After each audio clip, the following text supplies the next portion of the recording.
you can't be afraid to fail. It's gonna happen. Yeah. It's part of life, and you just gotta keep pushing. I mean, the first recipe I ever tried, I'm sure I blew it up. I'm sure I bombed it. But now, you know, I can just do things and not really even think about it.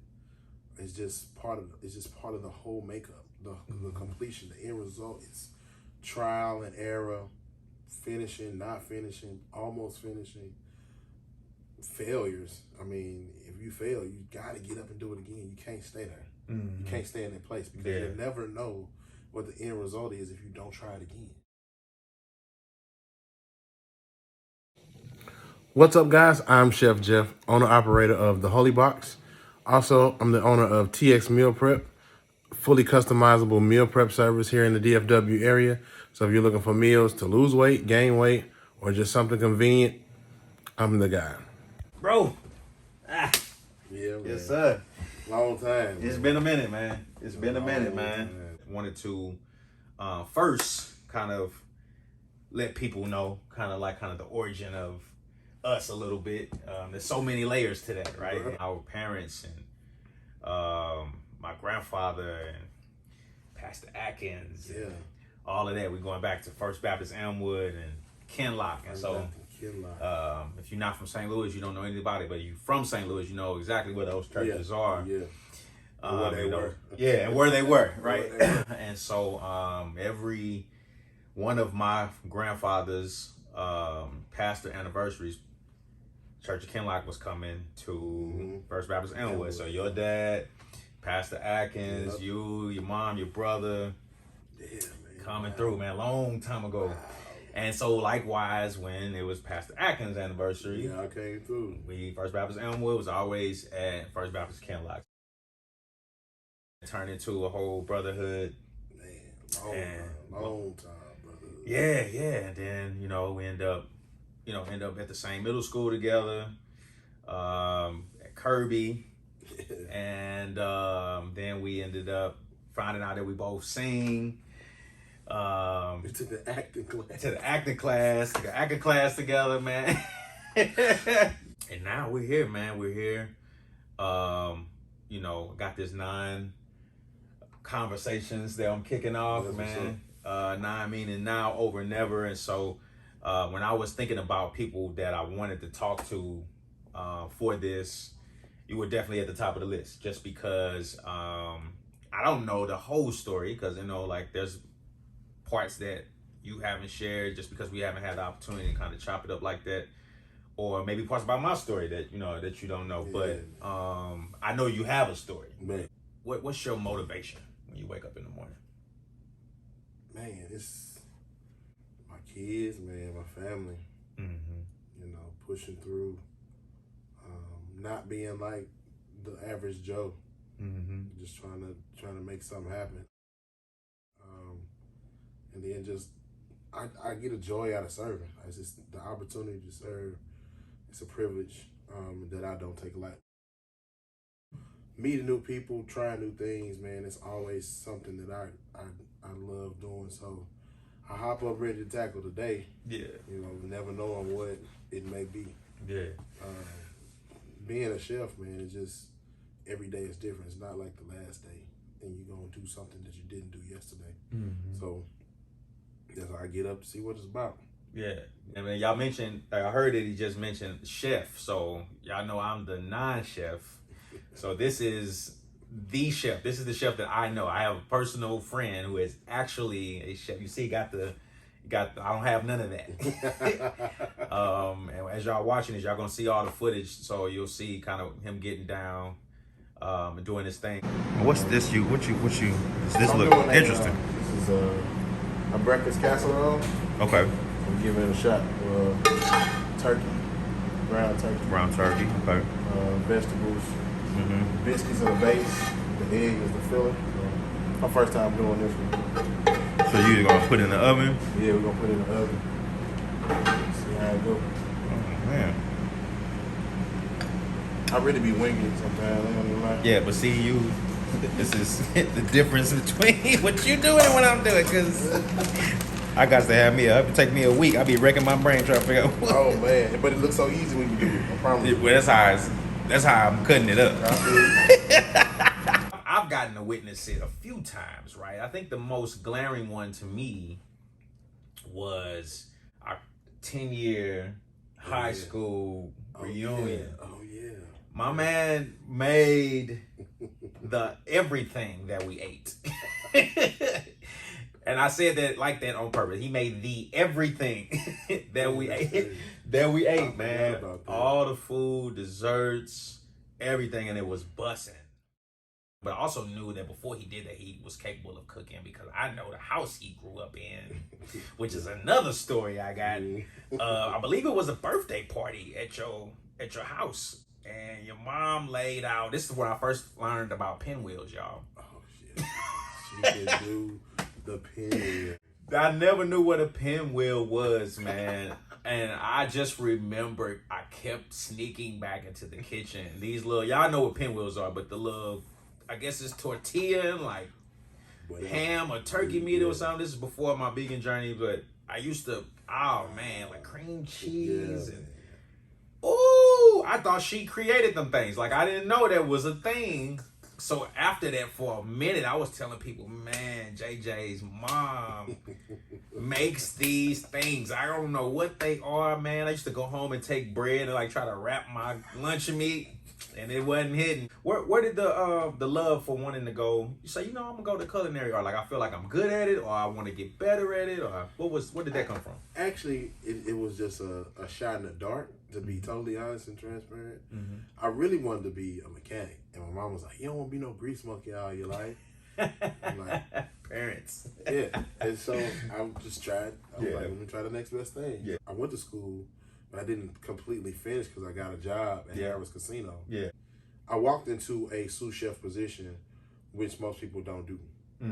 Most people don't get that opportunity to walk into a semi-leadership role. So I kind of was like, I had to fast forward through a career, right? And I got to this point, so I had to pick up everything within a week's time. Yeah. And then also let these people know that I knew what I was doing. So it was a challenge, but every day you get up to see what the challenge is gonna be. Yeah. So you can conquer the day. That's what, I got into that more so for the job aspect for it. It wasn't until later on in my career where I started to fall in love with food. Started to fall in love with the end product, or what it would taste like. I just tried stuff, and then the end result was somebody liked it. So I was like, okay, I like that. I'm gonna go there. So that's what I'm gonna do. I'll go to school. I learn the trade and get it. I really never wanted to be the chef, glitz and glam chef. I just wanted to be able to do it. Yeah. And so I was like, okay, shoot, I can sing a little bit. I can cook a little bit too. I'm good. I got it. Right. I can make something happen out here. Yeah. Something. I got something that can happen. I'll never be broke. Yeah. At least I thought. I don't want to skip past, you mentioned the mechanic thing. So that's another thing, man. Like this, man, like I said, I didn't know this dude for forever. But, like when you're in high school, everybody's getting their first cars and everything, man. I just remember, like, this dude knew how to do everything for his car. Like, something would be wrong with his car. And, like, other people, when we were at school, like, we'd be at the lunch table or in choir class, something like, other people talking about their car, talking about, like, how they mom or dad had to go get something fixed for them, or they had to save money so that they could, take it to a shop. He was going to buy parts. This is 16 years old. We still in high school. This is like sophomore, junior year in high school. I remember this, man, buying parts, and like his conversations, and when he would be a part of those conversations, he'd be like, oh yeah, nah, man, I ain't paying all of that. I'm go to AutoZone or wherever you go, get the part. And he was putting things in his car together. I know you have an affinity for cars as well. We're gonna get into all of that. But where did that come from? Man, I wanted my own car. I wanted a car. I mean, my daddy started making me drive at like 12. Yeah. And I wanted to drive. I wanted my own car. And I basically wore him to death to the point where he bought me a car, an engine, and transmission, and said, put it together. And I had to do it. That was a love that I had for, being able to put something together and see the end result. I'm like, well, I can do this, and I want to make it go faster. And I'm going to go faster than that. And so that's how I got into it. And then they bought the NASCARs to North Tech one time. I was like, oh, yeah. My mom was like, "No, you don't want to be no grease monkey. You don't want to do that. Do something else." Yeah, that's the parents. Grease money, making money. They making money, man. That's true.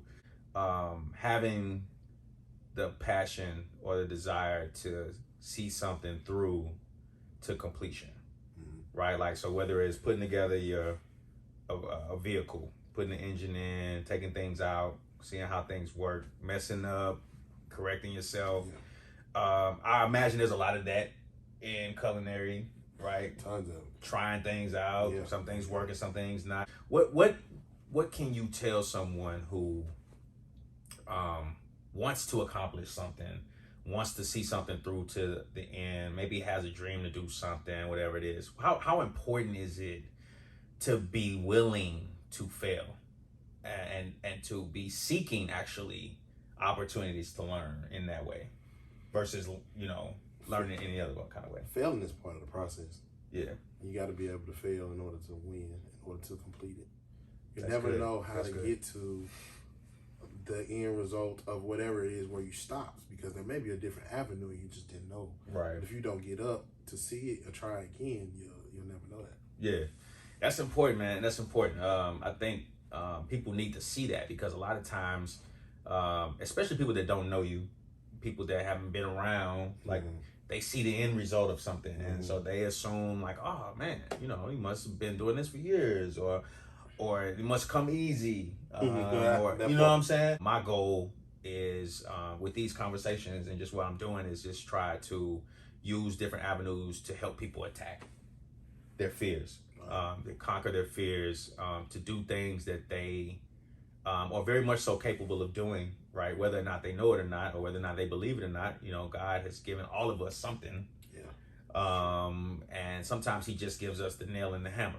What fears, or what experience did you have with fear going into any of those things that we just talked about? Music, culinary, the mechanic thing, yeah. Fear is, like I said, fear is a part of life, and it's just one of those things that the unknown will have you afraid.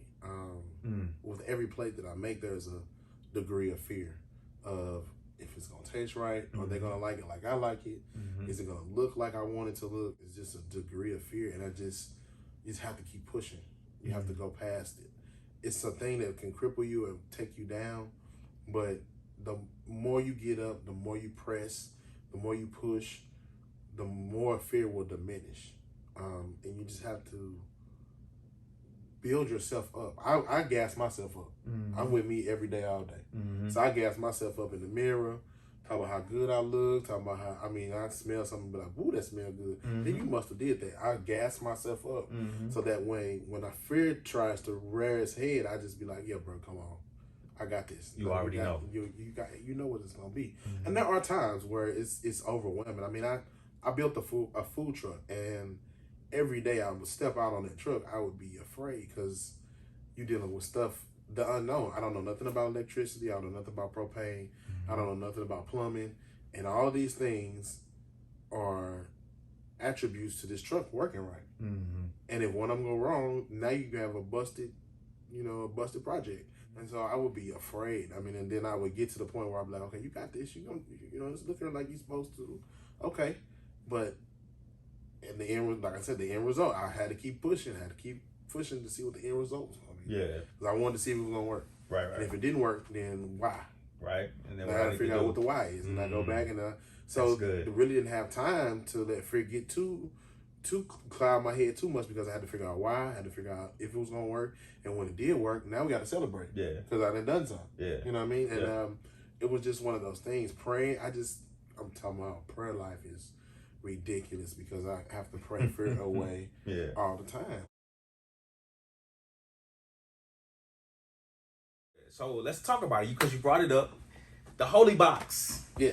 Holy Box. Yeah. Get filled. Yeah, right? Get filled. The Holy Box, man. Tell people what the Holy Box is. The Holy Box is just my little baby, man.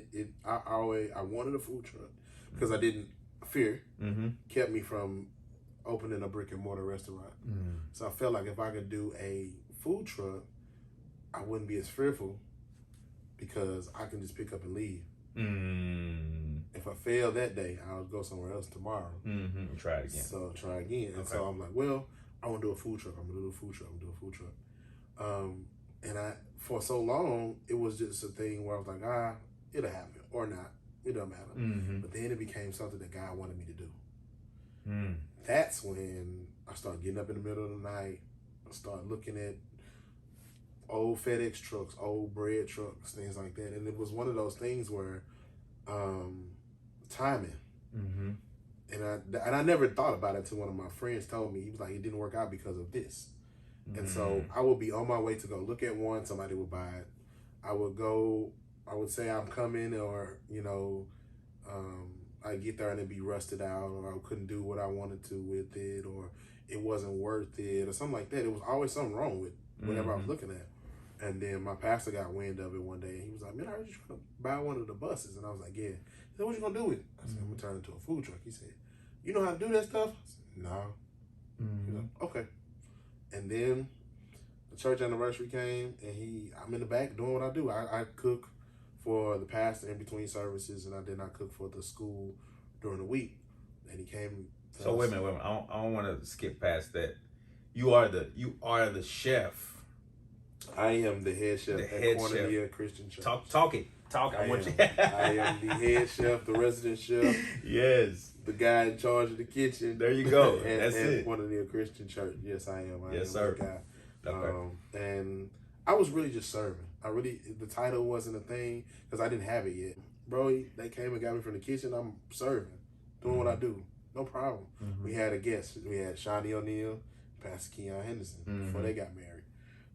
They were here. All these people were here, and I had to do breakfast for them.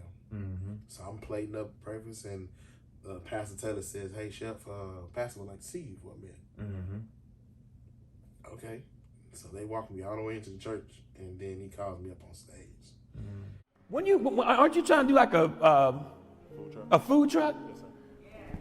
Well, brother, we want to pray for Jeff in the food truck business, and we also want to give you for free a truck to convert how you want to. Yes, sir. Love you, man. And my heart, I've never felt my heart skip a beat, for real.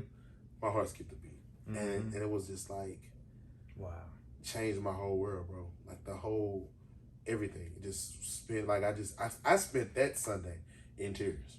Because every time I thought about it, I would cry. Every time I would think about how like I was working and not even paying attention to just doing what I like doing. I'm just serving. This is just an opportunity to serve. And this is, your faithfulness will pay off. The same Sunday, I'm in the back serving food, and Pastor Keon said, hey man, how much does it cost to get that bus wrapped? And I said, I have no idea. He said, well, get a quote, find out, what it's gonna cost. I'll pay for it. Yeah. So then, now I'm gonna have a bus. Now I have a bus.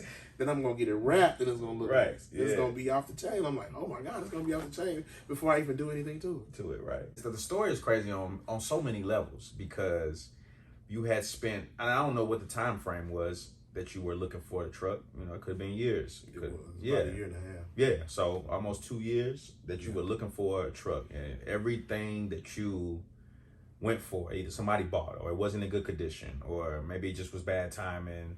They weren't ready to sell, you weren't ready to buy, whatever it was. Yeah. All the things, man. And then in the middle of you just doing whatever it is you're doing, and there's a word in this I'm going to get to in a second, but in the middle of you doing what you were doing, your pastor saw fit. God put on his heart to bless you, the church to bless you with this truck. And I think also the fact that you mentioned, and this is not to name drop or anything like, but Pastor Keon was here. It's a coincidence. There's no coincidence that that was the Sunday he was here to say like, oh, okay, I'm going to also sow a seed, because that's what we all should be doing. When we have an opportunity to sow a seed, we can, we should, right? And so he was here, saw that, was encouraged by it, sowed a seed. I'm going to wrap you. Just let me know. I'm going to take care of it for you. All that happening at one time, and you being named, and so there's so much in that. And so I think one of the lessons that I had to learn really, really tough this year was in the midst of lack, or in the midst of not understanding or knowing exactly what the direction is, or maybe I know the direction. Like maybe God has already given me the direction, but like I'm so anxious to see the other side of it, and it keeps me from doing because I want to know all the things before I get started. And your story is encouragement to anybody that in the midst of me, I'm still seeking, I'm still planning, I'm still trying to figure it out, I'm still trying to get it, I'm still remaining faithful in the midst of all of that. Like I know that God has given me this vision. I believe that.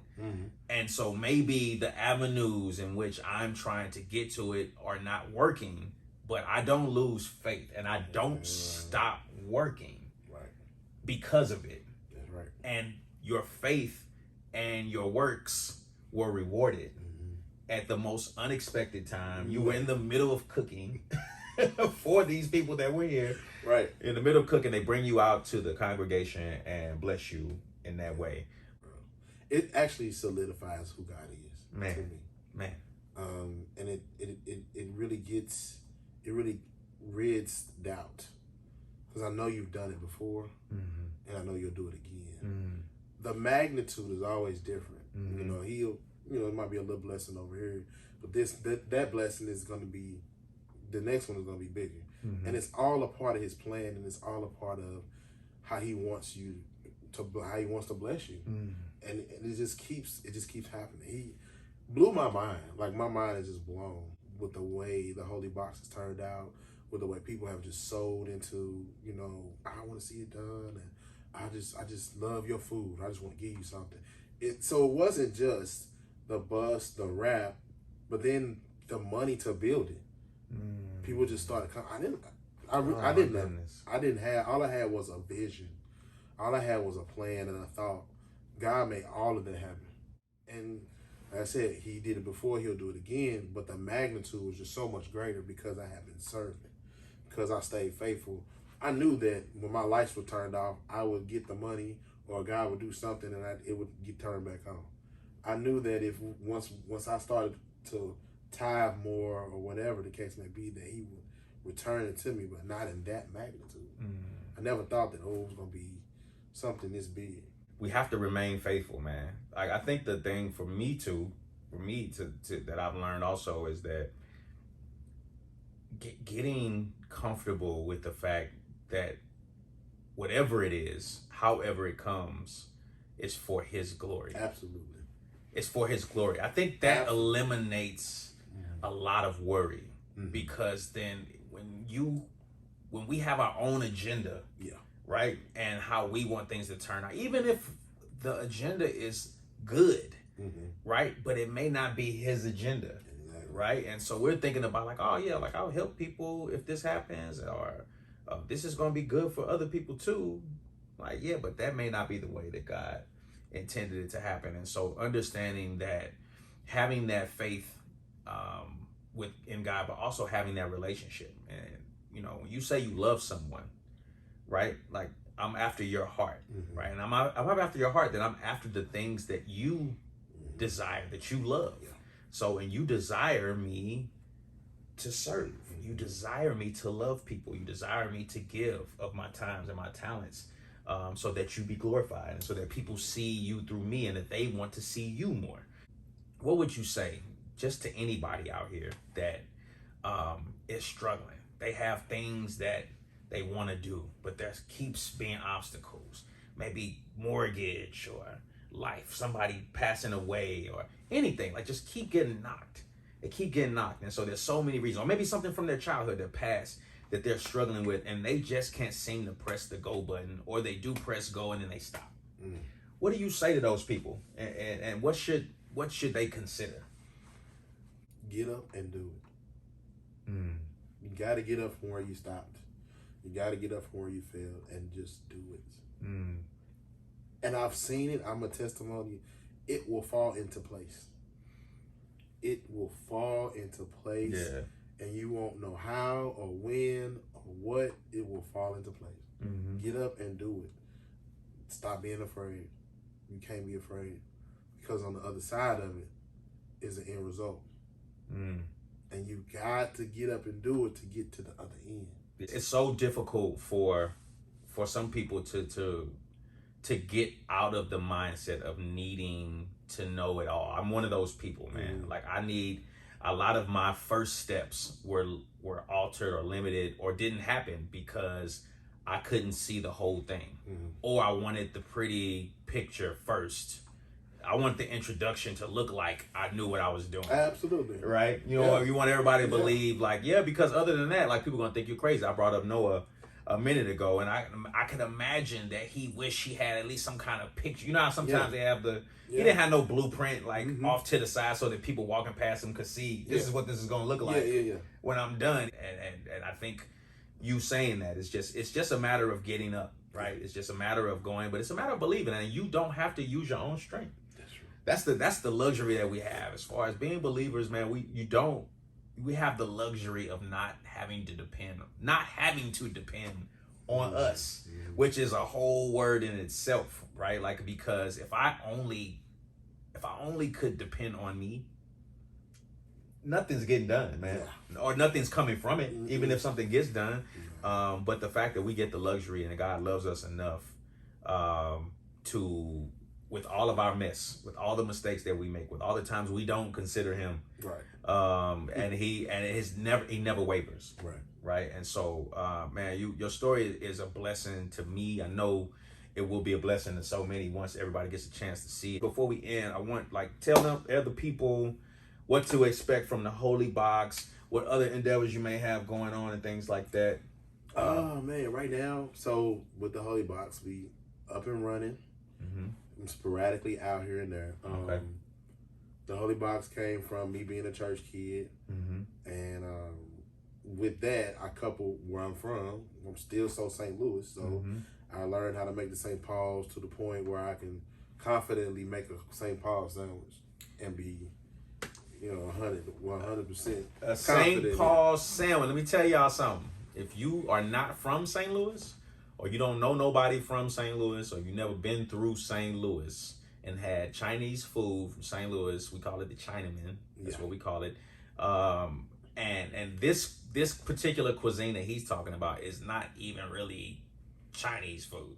Can you I'm gonna get back to what you're doing, but tell these people what a St. Paul sandwich is, and then come back to St. Paul sandwich is in a fried egg sandwich with onions, bell pepper, not bell pepper, onions, bean sprouts, whatever you meat, chicken, ham, shrimp, beef, on a piece of white bread, man, lettuce, St. Louis, tomato, pickle, mayo, another piece of white bread, sandwich, simple man. Sandwich. And I'm gonna do another probably soft opening with it. Just want to make sure everything is mechanically sound. Absolutely. And then I'll be out and about. My church is, since I'm the head chef, my church is giving me the opportunity to help with the Impact Center. They are building and they're going to have a cafe there. Okay. So I'm part of the planning team as far as equipment, menu. I've created the menu, the pricing, and all that kind of stuff. So we're just now waiting for them to call on our particular part of that project, so I can go in and do that, and that's gonna be part of my legacy to my children and people that my lineage that comes after me. They can see that I was part of this project. You get that.